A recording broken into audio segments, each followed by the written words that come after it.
brought back my 8-year-old self. It's been a gift from God. It's like literally like brought me back to 8 years old where I used to sit in my room. Trump is toast. I like that. Trump is toast. You won't believe what just went down on live TV. Jim Carrey and Jimmy Kimmel brutally mocked Trump's marriage, and his reaction? Total chaos. What set him off, and why is the internet losing it? Late night TV just lit a fire under Donald Trump. During a segment packed with jabs, Jim Carrey and Jimmy Kimmel crossed a line, mocking Trump's marriage live on air. The jokes hit hard, and Trump's response was instant and explosive. This isn't just comedy, it's a full-blown media storm. Considered by most of them to be an imbecile. But when the cameras are on, man oh man, they cannot get enough of everything he says. We are going to conquer the vast frontiers of science, and we are going to lead humanity into space and plant the American flag on the planet Mars and even far beyond. In a recent episode of Jimmy Kimmel Live, the late-night host welcomed comedian and actor Jim Carrey for what viewers anticipated would be a lighthearted and entertaining segment. However, the conversation took an unexpected turn when the duo began discussing former President Donald Trump, a frequent subject of late-night satire. Carrey, known for his expressive impersonations, launched into a portrayal of Trump that, while exaggerated, captured the former president's distinctive mannerisms. The audience responded with laughter, appreciating Carrey's comedic flair. The tone shifted notably when Carrey, maintaining his impersonation, We are babysat by the television. We're taught how to think by the television. That's the dangerous thing about what's going on right now. There are generations growing up right now who are learning to lie. The lying is okay. That this kids say fake news. That you're supposed to hate half the country. You know, and if anything, we've got to get back to a place where we realize that a vote is not who you made a jest about Trump's marriage to Melania Trump. Kimmel, seizing the comedic momentum, added his own quip, further highlighting perceived nuances in the Trump marriage. The audience's reaction was a mix of amusement and audible gasps, indicating that the jokes had ventured into more personal territory. News of the segment rapidly permeated social media platforms, with clips circulating widely and sparking debates among users. It wasn't long before Donald Trump himself became aware of the on-air mockery. True to his reputation for directness, Trump took to his preferred platform, Truth Social, to address the comedian's remarks. In a series of posts, Trump expressed his indignation, labeling Carrey and Kimmel's behavior as disrespectful and accusing them of attacking his family to boost their ratings. He wrote, "The failing late-night shows are at it again." Criticized capitalism without a conscience. And that's what we have now. We have capitalism without a conscience. He showed the common man being fed through gears of the brutal, dehumanizing industrial age. Jim Carrey, who hasn't been funny in years, and Jimmy Kimmel, whose ratings have plummeted, are now taking shots at my family. Sad. Trump's posts ignited further discussions online, with supporters rallying behind him and critics defending the comedian's right to satire. The incident quickly became a focal point of national conversation, highlighting the deep divisions in public opinion.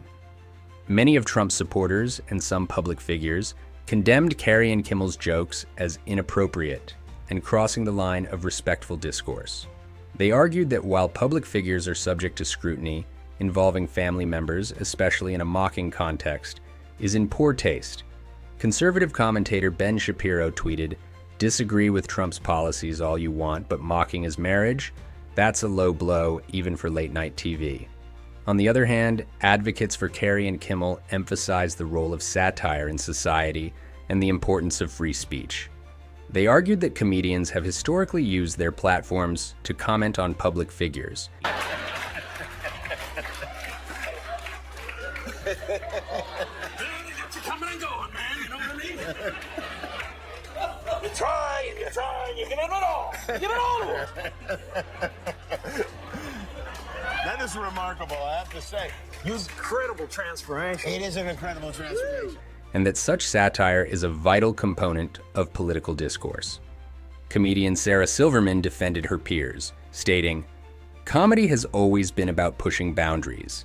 If we start censoring jokes about public figures, where does it end?" Major news outlets seized upon the controversy, dedicating segments and opinion pieces to dissecting the incident. Some media personalities criticized the comedians for their approach, while others viewed Trump's reaction as an overreach, suggesting that it drew more attention to the jokes than they might have otherwise received. This incident is not an isolated one, but rather part of a long-standing tension between Donald Trump and the realm of late-night comedy. Throughout his political career, Trump has been a frequent target of late-night hosts. Who was the teacher you draw pictures of? Do you remember her name? Mrs. Gervais. She was a super ultra hip teacher. Oh. Literally, like grade 6, she was, first of all, I was at the back of the classroom drawing pictures of her getting like attacked and missiled and axes in her head and things like that. Yeah. It's like, I had to including Jimmy Kimmel, Stephen Colbert, and Seth Meyers. These comedians have critiqued his policies, personality, and personal life, often blending humor with pointed commentary. Trump's responses have varied from dismissive remarks to outright hostility, further fueling the comedian's material. Jim Carrey has also been vocal in his political views, particularly during Trump's presidency. He gained attention for his political cartoons, which often depicted Trump and his administration in unflattering lights.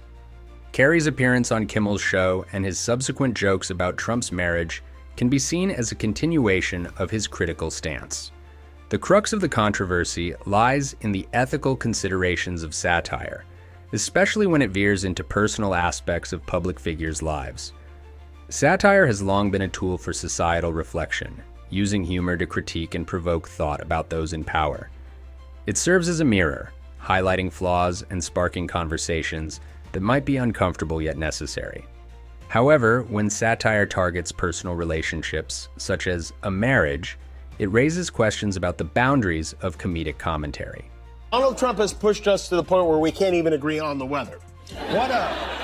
What a stupid time to be alive. But has anyone thought about unplugging America and plugging it back in again? Critics argue that delving into the personal lives of public figures, especially in a mocking tone, can be seen as invasive and disrespectful. Supporters contend that public figures, by virtue of their status, open themselves up to scrutiny in all facets of their lives. It's essential to consider the potential impact on those being mocked. While public figures may develop thick skins, repeated personal attacks can take a toll on their mental and emotional well-being.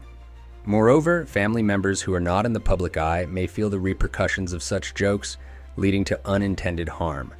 The audience plays a pivotal role in these scenarios, as their reactions can either amplify or dampen the effects of such incidents.